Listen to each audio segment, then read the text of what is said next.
Smoking. Friends, family, lost. 15 years is the average age of first use. Someone's son, daughter, brother, or sister. A close family friend. Lives downhill due to smoking. Even though there's a downward trend in smoking, the trend for vaping is on the rise. Ruining young lives. A horrible situation. Because nicotine is addictive. But our team wants to help. To save someone's life. To do something to support the people I care about. To stop teens from smoking and vaping. Or better yet, to never start.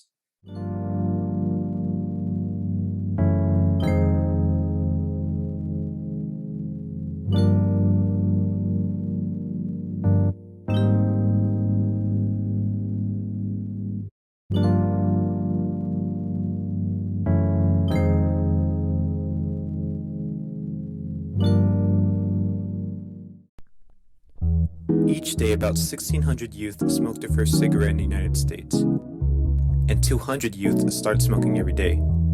This means that 1 out of 5 youth between the ages of 15 and 18 years old currently smoke. 1 out of 5 of these teenagers who are addicted to cigarettes smoke an average of 13 to 15 cigarettes a day. The lungs of teens who smoke will not fully develop, which puts them at a higher risk for lung disease.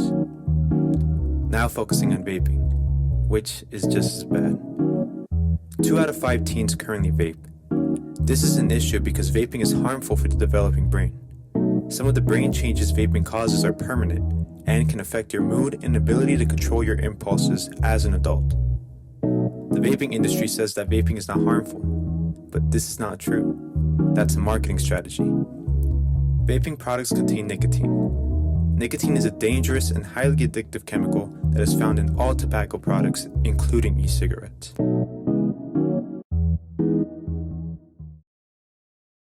My name is Mandy O'Leedon. I'm a pediatrician. I see pretty much anybody from newborn to about 18, 19 years old. So the way I like to think about this is when we breathe, right, where does the air go? So from our nose, essentially down to our lungs.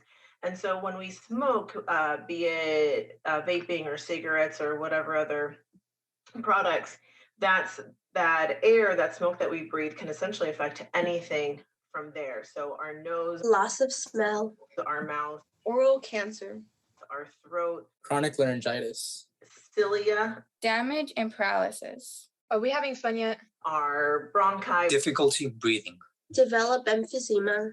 Addictions definitely can affect your immediate people. So I would say immediate family members, be it your parents, be it your spouse or significant other, or if you have kids. And smoking in particular, aside of whether it's an addiction or not, there's always secondhand smoke.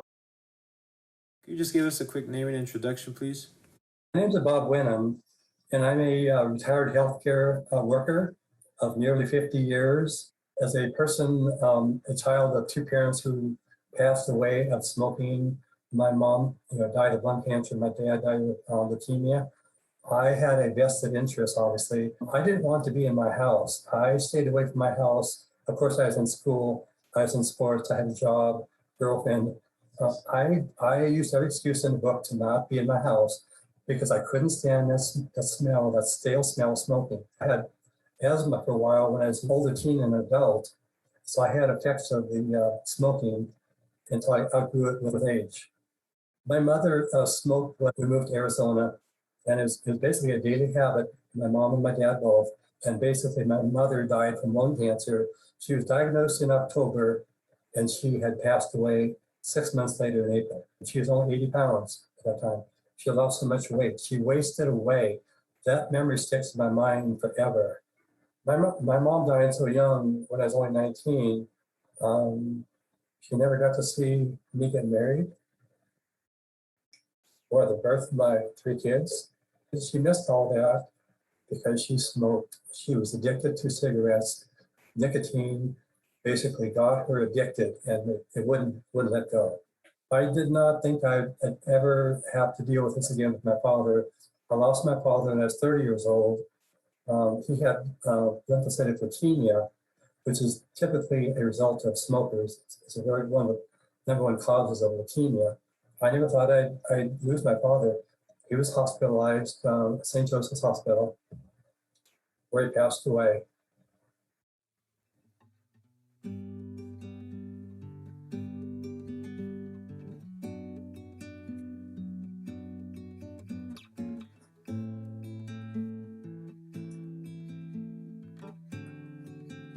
It was a very sad day for me. I'd already lost my mother at 19, and I lived with my father. I felt like I was an orphan, and even though I was 30, I couldn't wrap my head around it. I just couldn't understand it. They both died of smoking-related illnesses, and I mean, I was already 30 years old. I just felt awful. I felt powerless. I mean, it can take your life away just like that. On average, smokers die 13 to 14 years earlier than non-smokers. Smoking contributes to a number of respiratory diseases which directly affect the lungs. These diseases include emphysema, COPD, or chronic obstructive pulmonary disease, collapsed lung, which can be caused from vaping, bronchitis, and asthma. On top of that, teen smokers are more likely to have panic attacks, anxiety, and depression. Smoking doesn't just have devastating effects on your health, but for the health of your loved ones as well. So why did teens start smoking and vaping? I think there definitely is an environmental factor, and then I think it's also, do I have means of being able to get it as well? If we are living in stressful situations, whatever it takes to have that feel good moment, a lot of people take it, So, and then in this case, it's not even just vaping or tobacco products in terms of de-stressing. I often find even more so marijuana that'll get used to de-stress. So definitely, I find a lot of my teens in clinic do use some kind of smoking product to help relax and de-stress. Stress is real, whether I think that you're exaggerating your stress response or you think I'm exaggerating my stress response, right? We all find things are stressful at different levels to different people. But we should be finding healthier ways to cope with stress. Play some music.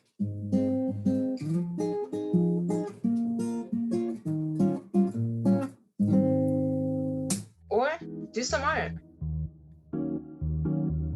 Or play some video games. Do some exercise. Or go read a book. Go for a walk. Or just talk to someone. Have a plan. Whenever we're trying to change something, set goals, and I think it's easy to be like, well, I just want to quit smoking forever. And that's a great goal to have. But we've got to have mini goals set up along the way, right? So let's start with one day. Let's jump to 5 days and then a week and then 2 weeks and a month, right? Because those make that long-term goal much more attainable. We're going to have our bad days, we're going to have days that maybe don't work in the way that we want them to. But I think just, not letting those setbacks stop us completely is important. I think it's worth knowing that it takes multiple attempts of quitting for a smoker to oftentimes be successful. Ask for help. How you deal with your pain reveals your character. You are not alone.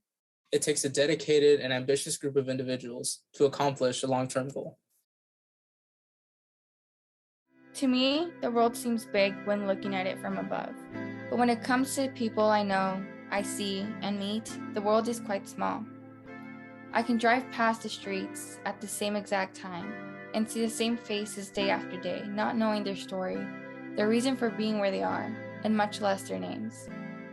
Through time, I start to see new faces. Faces that at an instant are new, but soon become familiar. But familiarity is both good and bad.